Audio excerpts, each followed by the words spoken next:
بسم الله الرحمن الرحيم. في إطار دعم عمالنا وعاملاتنا وتعزيز روح التكافل الاجتماعي. بكثير من الدهشة، تداول رواد مواقع التواصل الاجتماعي وثيقة أثارت سخرية واسعة بعد أن كشفت عن تنظيم طنبولة أو قرعة تروم منح 10 قسائم، كل واحدة منها تزن 1 كيلوغرام من لحم العجل، لفائدة موظفي مؤسسة استشفائية بالجزائر بمناسبة شهر رمضان المبارك لسنة 2026.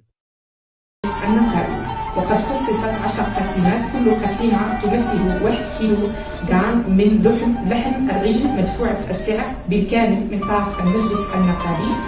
الوثيقة الصادرة عن الفرع النقابي الثاني للاتحاد العام للعمال الجزائريين بالمؤسسة الاستشفائية اعتبرت إهانة أكثر منها تكريما لجهود العاملين والعاملات بالمؤسسة، وقد اتضح ذلك جليا من خلال التعليقات الساخرة التي رافقت نشر الوثيقة والمقطع المصاحب لها.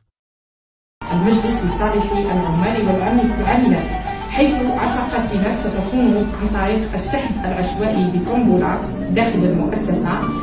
انتقادات واسعة طالت المؤسسة بسبب ما أثارته من ضجة إثر هذا الإعلان الغريب، وكذا بسبب ما أسفرت عنه من تسويق سيء لصورة المعيشة بالجزائر والاستهتار المشين بكرامة العمال والعاملات الذين من المفترض أن تكون النقابة درعهم الواقي.